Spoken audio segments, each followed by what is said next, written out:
Matt, this might seem like an odd fight in our co-main event, but it's an exciting one nonetheless. We have Edson Barboza taking on Mr. Finland Makwan Amirkhani. And Matt, for the MMA fans out there that are unfamiliar, go check out Makwan Amirkhani's Tapology page.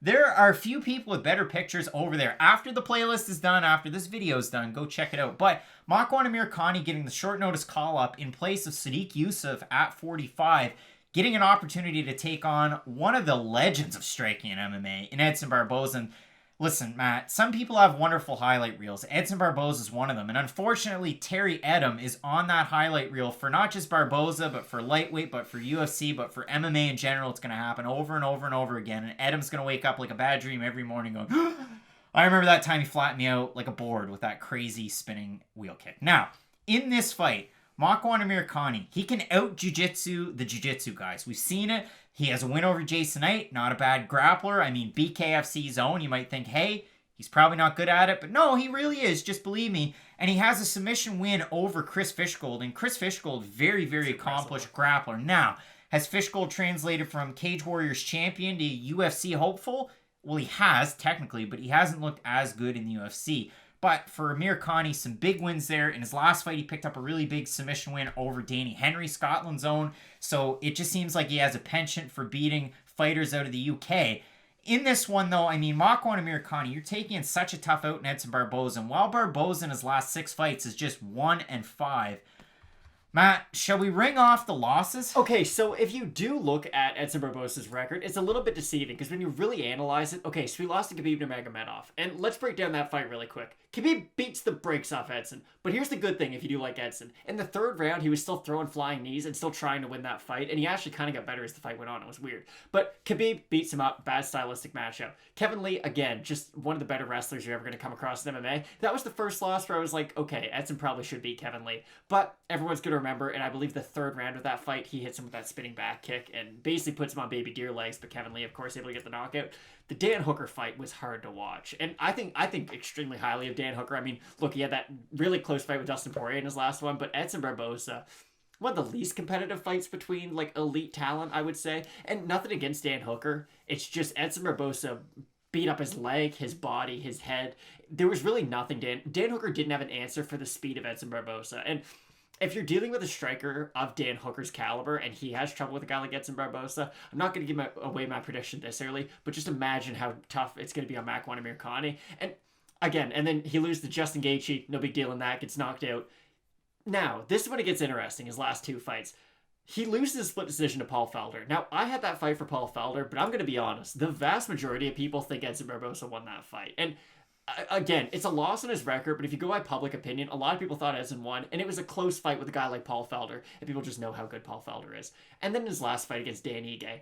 I don't know how Edson lost that fight. I gotta be honest, I've never seen a guy get a knockdown in every single round and still manage to lose a fight, because you have to remember, in the 1st round, he drops Dan Ige with an elbow. In the 2nd round, hurts him with a body kick. And then the 3rd round, I believe it was a leg kick, but maybe that was the round that he didn't actually get knocked down in.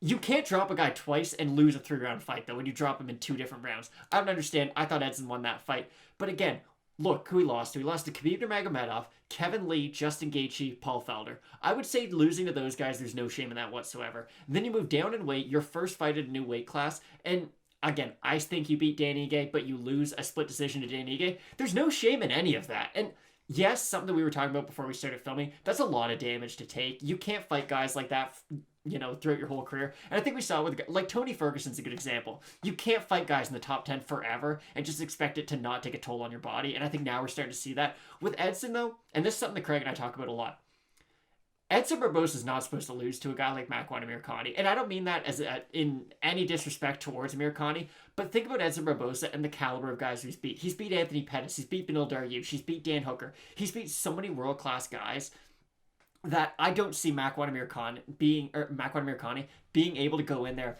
and go for his, a high volume of takedowns, really try to control Edson on the floor, and then seek out a submission. Because Edson, even off of his back, he's super explosive and really good at getting back up to his feet. He's got, I believe, Craig's going to have the actual stat, but a high takedown defense rate, I believe it's up near 80%. And when you fought guys like Kevin Lee and Khabib Nurmagomedov, and you're still able to have a stat that high for your wrestling defense, it just tells you how good Edson is. And I do think his movement has a lot to do with that, because again, we talk about this a lot. It's easier to take down a guy who's standing in kind of a boxing stance, just moving forward at you, than it is to fight a guy like Edson and take him down, who he's constantly going left and right, switching his stances and attacking your leg. And I do think that's going to be the big key to this fight. If Edson Barboza goes out there and takes away the front leg of Makwan Amirkhani, it's not that I don't see Amirkhani winning. I don't know what he does in this fight, because Amirkhani has that style. He is going to have that pressuring style where, I'm going to try to take you down. If you get back up, I'm just going to rinse and repeat. But Amirkhani doesn't really have the cardio of those other guys who've been able to do it to Edson Barboza. We saw that in the Shane Burgos fight. Burgos heavily invested in body shots, something Edson Barboza is very well known for. And you could see that as that fight went on, it really took a lot out of Amirkhani.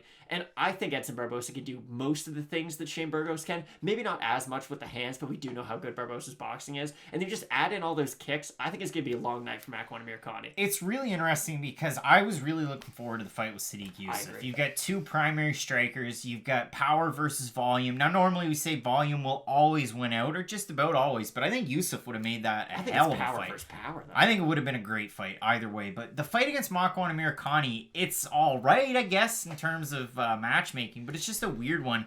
And Matt, you bring it up. I mean, both of these guys, it's weird, but they don't have positive striking differentials. Barboza's is negative by an ever so slight margin. 4.08 strikes landed per minute to 4.22 absorbed. His defense, 59%. For Amirkhani, 1.55 landed to 2.73 absorbed. That's not great. He's got a weird style when it is on the feet. He's a southpaw. You're taking on an orthodox fighter. He fights kind of long, too. It is awkward because you know that he's using that striking to set up his takedowns, and on average does land a lot more, about 3 more per 15 minutes compared to Barboza's. Now, Barboza, Matt, you bring it up, 80% takedown defense in the UFC. He has more than enough of a sample size that you can take all of those numbers into account. It's not like he has 2, 3, 4 fights in the UFC. Many, many, many.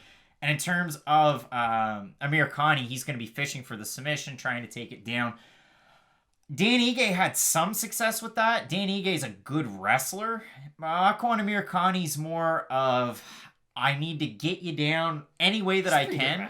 He's not a bad wrestler, but I really have to set up my submission abilities, whereas Dan Ige is going to try and work pass guard, try and really land some shots from the top. Amirkhani's fishing for that submission. So it's an interesting fight that way. If we look over in Tapology, out of the total votes is 701, 79% have Barboza, 65% have him by knockout. Now, I will preface it by saying, all right, there's probably a lot of Barboza bias in this one, and I'm sure that we're all guilty of it. There's probably a lot of people of you watching. You might be from Finland, you might be from SBG, you might be somebody that just really likes Makwan Amirkhani, and you might disagree with that. That's fine with me.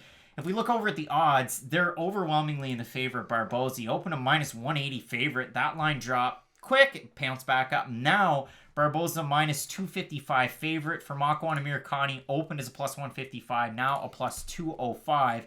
So the odds are in favor of Barboza. Now, Matt, yeah, we have to say, I mean, we both did have Barboza to beat Ige. I thought it was a close fight for sure. I am of the camp that thought that Barboza won that one, though, and it's not just due to the bias of the pick. I mean, go back and watch that fight, which, I mean, you have to if you're going to break down something like this. And it's just the level of volume and the fact that he was able to drop Ige at multiple points in the fight that you would think in close fights recently. Go back to the Josh Culibao fight with Charles Jourdain, same division. That first round was close. I thought Jourdain won it, and then in the last second and a half to 2 seconds, Culibao dropped Jourdain, and everybody says, overwhelming. All right, he dropped him. He won that round. The judges saw it for Culibao too. Every single one of them. And then as the fight teetered on, maybe it was some more Jourdain. Maybe it was closer for Culibao. Not that it matters all that much. It's just the fact that that late knockdown, and typically a knockdown, will sway the judges. But in that fight, it didn't. And speaking of knockdowns, as I went for a very poor segue, Makwan Amirkhani got dropped twice by Jason Knight. Jason Knight dropped him twice. Edson Barboza hits so much. I can't even compare the two striking levels. And yes, Jason Knight, BKFC standout. But Edson Barboza is that different kind of striker where in MMA, I don't think there's many guys who would be terrified to fight. I think Edson Barboza is one of those few fighters who when you sign up to fight him, you're like, okay, like I'll do it, but no one's excited to do it. Because even if you beat him, you're going to take damage because of it. And again, Makwan Amirkhani is not this crazy explosive wrestler, and I think those are the guys who Edson Barboza has trouble with. If you're just a good wrestler, we were talking about this before, Beneil Dariush does a lot of things Makwan Amirkhani does, but he's a way better striker, and he wasn't even able to have much success against Edson Barboza outside of his jab and forward movement. And then Edson, who's such a smart striker, was able to time a jab into a flying knee because he knew that Beneil Dariush was going for a takedown after the jab. Because that's how high level of a striker Edson Barboza is. If he's able to read that on a guy like Beneil, he's going to be able to read that on a guy like Makwan Amirkhani. I'm not only going to say Edson's going to win this fight. I think he's going to stop Amirkhani and get himself back on track. I'm really excited for Barboza at 145. I know he's a little bit later on in his career, and we might have seen the best days of Edson are kind of behind him, but I do think he still has a lot to offer to this really exciting division. Man, I'm really looking forward to it. I have Edson Barboza as well. We're both in agreement picking the Brazilian to get the win. I'm really looking forward to this card in general, but our main event, we get an extended look at Sandhagen Moraes, top bantamweight honors almost, and maybe a title shot. Aljamain Sterling's going to have something to say about that, but you're going to want to keep it locked in with Fight Night Picks, Matt, and as we always say, let's get into it.